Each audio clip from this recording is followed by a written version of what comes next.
Xudo xolisi katta qo'limizga mashina chizmalarini boshlaganmiz. Birinchi razmerlarni chiqarib oldim. Ishlar ketyapti hozir. To'lov chizilganda yana bitta tagalari yopishib, to'lov bitganda yana bitta obzor qilamiz, xudo xolisi.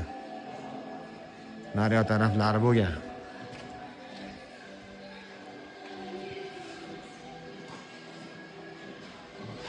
Radius 11 metr radiusi. Glavniy xo'lli setkalarini to'qishni boshladi, xudo xolisi. Mana sherto'j asosida joylashuvi bu. Chizmalarni chizib bo'lib oldi. Yo taraflarning tiyagalari ham bitdi. Xudo xolisi to'lov bitkazib videosini qo'yamiz yana.